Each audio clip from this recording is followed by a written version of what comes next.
ನಮಸ್ಕಾರ ಗೆಳೆಯರೇ, ದಿನದ ಕತೆ ಚಾನೆಲ್ಗೆ ಸ್ವಾಗತ. ಇವತ್ತಿನ ಕಥೆಯನ್ನು ನೋಡೋಣ. ಚಂದ್ರನು ತಾರೆಗಳ ಜೊತೆ ಮರೆಯಾಗುತ್ತಾನೆ. ಸೂರ್ಯನು ತನ್ನ ಹೊಂಬಣ್ಣದ ಬೆಳಕಿನಿಂದ ಕಂಗೊಳಿಸುತ್ತಾ ಹೊರಬರುತ್ತಾನೆ. ನಂಜಪ್ಪ ಎಲ್ಲರಿಗೂ ಕಾಫಿ ಮತ್ತು ತಿಂಡಿಯನ್ನು ತಿನ್ನುವ ವ್ಯವಸ್ಥೆ ಮಾಡುತ್ತಾನೆ.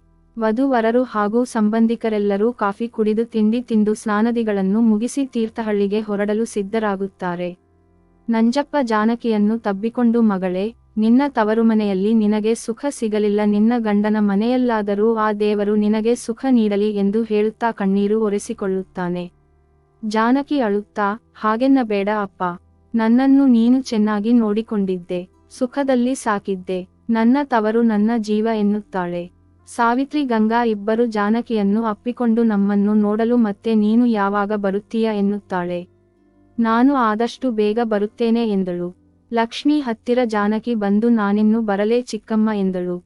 ಆಯ್ತು, ಹೋಗಿ ಬಾ ಎಂದಳು. ಜಾನಕಿ ಅಳುತ್ತಾ ಮನೆಯಿಂದ ಹೊರಬರುತ್ತಾಳೆ. ಗಿರಿಜಮ್ಮ ಮತ್ತು ರಘುನಾಥ, ನಾವಿನ್ನು ಹೊರಡುತ್ತೇವೆ, ನಿಮ್ಮ ಮಗಳ ಮನೆಗೆ ನೀವು ಯಾವಾಗ ಬೇಕಾದರೂ ಬರಬಹುದು ಎಂದು ಗಿರಿಜಮ್ಮ ಲಕ್ಷ್ಮಿ ಮತ್ತು ನಂಜಪ್ಪನಿಗೆ ಹೇಳುತ್ತಾ ಎತ್ತಿನ ಬಂಡಿ ಏರುತ್ತಾರೆ. ಜಾನಕಿ, ರಘುನಾಥ, ಗಿರಿಜಮ್ಮ ಎತ್ತಿನ ಬಂಡಿಯಲ್ಲಿ ಕುಳಿತರು. ಬಂಡಿ ಸಾಗಿತು. ಜಾನಕಿ ಅಪ್ಪನಿಗೆ ಕೈಬಿಸುತ್ತಾ ಕಣ್ಣೀರು ಒರೆಸಿಕೊಂಡಳು. ದಾರಿ ಸಾಗಿತು. ಹೊಂಬಿಸಿಲು ಸರಿದು ಉರಿ ಬಿಸಿಲು ಆರಂಭವಾಯಿತು. ಜಾನಕಿ ಕಣ್ಮುಚ್ಚಿ ತವರನ್ನು ನೆನಪಿಸಿಕೊಳ್ಳುತ್ತಿದ್ದಳು. ಗಿರಿಜಮ್ಮ, ಸೋಮಣ್ಣನಿಗೆ ದಾರಿ ಸಾಗಿದ್ದು ತಿಳಿಯಲಿಲ್ಲ ಎನ್ನುವಷ್ಟು ಮಾತನಾಡುತ್ತಿದ್ದರು. ಎತ್ತಿನ ಬಂಡಿ ತೀರ್ಥಹಳ್ಳಿ ತಲುಪಿತು. ಗಿರಿಜಮ್ಮನ ಮನೆಯೆದುರು ಬಂಡಿ ನಿಂತಿತು. ಮುತ್ತೈದೆ ಹೆಂಗಸರು ವಧು-ವರರನ್ನು ಆರತಿ ಬೆಳಗಿ ಒಳಗೆ ಬರಮಾಡಿಕೊಂಡರು. ಜಾನಕಿ ಹೊಸ್ತಿಲಿನಲ್ಲಿ ನಿಂತು ಸೇರನ್ನು ಒದ್ದು ಮನೆಯೊಳಗೆ ಕಾಲಿಟ್ಟಳು. ಗಿರಿಜಮ್ಮ, ಹೋಗು. ರಘುನಾಥ ಜಾನಕಿ ಜೊತೆ ದೇವರ ಮನೆಯಲ್ಲಿ ದೀಪ ಬೆಳಗಿಸು ಎಂದಳು. ರಘುನಾಥ ಜಾನಕಿ ಜೊತೆಗೆ ದೇವರ ಮನೆಯಲ್ಲಿ ದೀಪ ಹಚ್ಚುತ್ತಾನೆ. ಜಾನಕಿಯನ್ನು ಗಿರಿಜಮ್ಮ ಕೋಣೆಯ ಒಳಗಡೆ ಕರೆದುಕೊಂಡು ಹೋಗಿ ಕುಳಿಸುತ್ತಾಳೆ. ಜಾನಕಿ ಕೋಣೆಯನ್ನು ನೋಡುತ್ತಾಳೆ. ವಿಶಾಲವಾದ ಕೋಣೆ, ಮರದ ಕಪಾಟು, ಕುಳಿತುಕೊಳ್ಳಲು ಕುರ್ಚಿ, ದೊಡ್ಡದಾದ ಕನ್ನಡಿ, ಮರದ ಸುಂದರವಾದ ಕೆತ್ತನೆಯಿಂದ ಮಾಡಿದ ಮಂಚ, ಮಂಚಕ್ಕೆ ಹಾಸಿದ ಮೆತ್ತನೆ ಹತ್ತಿಯ ಹಾಸಿಗೆ. ಹಾಸಿಗೆ ಮೇಲೆ ಹಾಗೆ ಒಮ್ಮೆ ಕೈಯಾಡಿಸುತ್ತಾ, ಎಷ್ಟು ಮೃದುವಾದ ಹಾಸಿಗೆ, ತುಂಬಾ ಸುಂದರವಾಗಿದೆ ಅಂದುಕೊಳ್ಳುತ್ತಾಳೆ. ಕನ್ನಡಿಯಲ್ಲಿ ಅವಳನ್ನೊಮ್ಮೆ ನೋಡಿಕೊಳ್ಳುತ್ತಾಳೆ. ಕನ್ನಡಿಯಲ್ಲಿ ಅವಳ ಪ್ರತಿಬಿಂಬವನ್ನು ನೋಡಿ, ನಾನಿಂದು ಇಷ್ಟು ಸುಂದರವಾಗಿ ಕಾಣುತ್ತಿದ್ದೇನೆ ಎಂದು ತನ್ನ ಮುಖವನ್ನು ಒಮ್ಮೆ ಮುಟ್ಟಿ ನೋಡಿಕೊಂಡಳು. ಮತ್ತೆ ಕನ್ನಡಿಯನ್ನು ನೋಡಿ ನಸುನಗುತ್ತಾ ನಾಚಿಕೆಯಿಂದ ತಲೆ ತಗ್ಗಿಸಿದಳು. ಯಾರೋ ಬಂದಂತೆ ಶಬ್ದವಾಗಿ ಅಲ್ಲೇ ಇದ್ದ ಕುರ್ಚಿ ಮೇಲೆ ಕುಳಿತುಕೊಂಡಳು. ಗಿರಿಜಮ್ಮನ ಜೊತೆ ಅಕ್ಕಪಕ್ಕದ ಮನೆಯವರು ಮತ್ತು ಸಂಬಂಧಿಕರ ಹೆಂಗಸರೆಲ್ಲ ಜಾನಕಿಯ ಕೋಣೆ ಒಳಗೆ ಬರುತ್ತಾರೆ. ಜಾನಕಿ ಎಲ್ಲಾ ಹೆಂಗಸರನ್ನು ನೋಡಿ ಒಮ್ಮೆ ಗಾಬರಿಯಾಗುತ್ತಾಳೆ. ಕೈಗಳು ನಡುಗುತ್ತಿರುತ್ತದೆ. ಗಿರಿಜಮ್ಮ ಜಾನಕಿ ಹತ್ತಿರ ಬಂದು, ಏನಮ್ಮ ಜಾನಕಿ, ಇಷ್ಟೊಂದು ಗಾಬರಿಯಾಗುತ್ತಿದ್ದೀಯ? ಹೆದರಬೇಡ, ಇವರೆಲ್ಲ ನಮ್ಮ ಬಂಧು ಬಳಗದವರು, ನಿನ್ನನ್ನು ನೋಡಲು ಬಂದಿದ್ದಾರೆ ಎನ್ನುತ್ತಾ ಜಾನಕಿಯನ್ನು ಕುರ್ಚಿ ಮೇಲಿಂದ ಎಬ್ಬಿಸಿ ಮಂಚದ ಮೇಲೆ ಕುಳಿಸುತ್ತಾರೆ. ಉಳಿದ ಹೆಂಗಸರೆಲ್ಲ ಅವಳ ಪಕ್ಕದಲ್ಲಿ ಕುಳಿತುಕೊಂಡರು.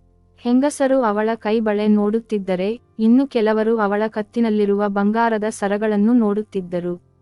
ಕೆಲವರು ಸೀರೆ ಔಚುಗಳು ಸೆರಗನ್ನು ನೋಡುತ್ತಿದ್ದರು. ಜಾನಕಿ ಇವರೆಲ್ಲರ ನಡುವಳಿಕೆಯಿಂದ ಭಯದಿಂದ ತಲೆತಗ್ಗಿಸಿಕೊಂಡು ಕುಳಿತಿದ್ದಳು.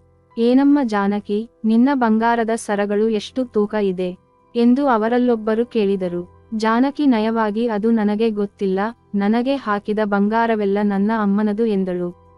ಹೌದೇನು? ಬಂಗಾರದ ಸರಗಳು ತುಂಬಾ ಸುಂದರವಾಗಿದೆ, ಹಾಗೆ ನಿನ್ನ ಬಳೆಗಳು ಕೂಡ ತುಂಬಾ ಸುಂದರವಾಗಿದೆ ಎಂದರು. ಜಾನಕಿ ಖುಷಿಯಿಂದ ಒಮ್ಮೆ ನಸುನಕ್ಕಳು. ಗಿರಿಜಮ್ಮ, ಏಳಿ ಎಲ್ಲರೂ, ಊಟದ ಸಮಯವಾಯಿತು, ಎಲ್ಲರೂ ಊಟ ಮಾಡೋಣ ಎನ್ನುತ್ತಾ ಜಾನಕಿಯನ್ನು ಕರೆದುಕೊಂಡು ಹೊರ ಹೋಗುತ್ತಾರೆ. ಕೋಣೆಯಿಂದ ತಲೆ ತಗ್ಗಿಸಿಕೊಂಡು ಬಂದ ಜಾನಕಿ ಒಮ್ಮೆ ಮನೆಯನ್ನು ನೋಡುತ್ತಾಳೆ. ತುಂಬಾ ವಿಶಾಲವಾದ ಪಡಸಾಲೆ, ತುಂಬಾ ಸುಂದರವಾದ ಕೆತ್ತನೆಯಿಂದ ಮಾಡಿದ ಕಂಬಗಳು, ಕಂಬಗಳಿಗೆ ಹೂವಿನ ಅಲಂಕಾರ, ದೊಡ್ಡದಾದ ಕಿಟಕಿ, ಅವುಗಳ ಪಕ್ಕದಲ್ಲಿ ಜಗಲಿ, ಕೆಂಪು ಕಾವಿಯಿಂದ ಹೊಳೆಯುವ ಮನೆಯ ಪಡಸಾಲೆಯ ನೆಲ, ಗೋಡೆಗಳ ಮೇಲೆ ದೈವಾಧೀನರಾದ ಹಿರಿಯ ತಲೆಮಾರಿನವರ ಭಾವಚಿತ್ರ, ಹೀಗೆ ಒಮ್ಮೆ ಸುತ್ತಲೂ ಕಣ್ಣಡಿಸುತ್ತಾಳೆ. ಅಷ್ಟರಲ್ಲಿ ಗಿರಿಜಮ್ಮ, ಜಾನಕಿ ಹೊರಗೆ ಅಂಗಳಕ್ಕೆ ಹೋಗೋಣ ಎಂದು ಅಂಗಳಕ್ಕೆ ಕರೆದುಕೊಂಡು ಬರುತ್ತಾರೆ. ಜಾನಕಿ ಹೊರಗೆ ಜಗಲಿ ಮೇಲೆ ಕುಳಿತುಕೊಂಡಳು. ಅಂಗಳದಲ್ಲಿ ಸಾಲಾಗಿ ಪಂಕ್ತಿಯಲ್ಲಿ ಕುಳಿತುಕೊಂಡು ಮದುವೆಗೆ ಬಂದಂತ ಜನರೆಲ್ಲ ಊಟ ಮಾಡುತ್ತಿದ್ದರು. ಗಿರಿಜಮ್ಮ ಹೋಗಿ ಎಲ್ಲರನ್ನೂ ಮಾತನಾಡಿಸುತ್ತಿದ್ದರು. ಗಿರಿಜಮ್ಮ ಸೋಮಣ್ಣನನ್ನು ಕರೆದು, ಸೋಮಣ್ಣ, ನಿಮ್ಮದು ಊಟ ಆಯಿತೇ ಎಂದು ಕೇಳುತ್ತಾಳೆ. ಸೋಮಣ್ಣ, ಇಲ್ಲ ಗಿರಿಜಮ್ಮ, ನಾನು ರಘುನಾಥನೊಂದಿಗೆ ಮಾತನಾಡುತ್ತಾ ಕುಳಿತುಕೊಂಡಿದ್ದೆ ಎಂದನು. ಹೌದೇನು, ಬನ್ನಿ ಸೋಮಣ್ಣ, ನಾವೆಲ್ಲ ಒಟ್ಟಿಗೆ ಜೊತೆಯಲ್ಲಿ ಕುಳಿತು ಊಟ ಮಾಡೋಣ ಅಂದರು. ಈ ಕಥೆಯ ಮುಂದಿನ ಭಾಗವನ್ನು ಮುಂದಿನ ವಿಡಿಯೋದಲ್ಲಿ ನೋಡೋಣ. ಈ ಕಥೆಯ ಬಗ್ಗೆ ನಿಮ್ಮ ಅನಿಸಿಕೆ, ಅಭಿಪ್ರಾಯಗಳನ್ನು ಕಮೆಂಟ್ ಅಲ್ಲಿ ತಿಳಿಸಿ. ವಿಡಿಯೋ ಇಷ್ಟವಾದಲ್ಲಿ ಲೈಕ್ ಮಾಡಿ, ಸ್ನೇಹಿತರೊಂದಿಗೆ ಹಂಚಿಕೊಳ್ಳಿ. ಚಾನೆಲ್ ಅನ್ನು ಸಬ್ಸ್ಕ್ರೈಬ್ ಮಾಡಿ ಸಪೋರ್ಟ್ ಮಾಡಿ. ಮುಂದಿನ ವಿಡಿಯೋದಲ್ಲಿ ಸಿಗೋಣ. ನಮಸ್ಕಾರ.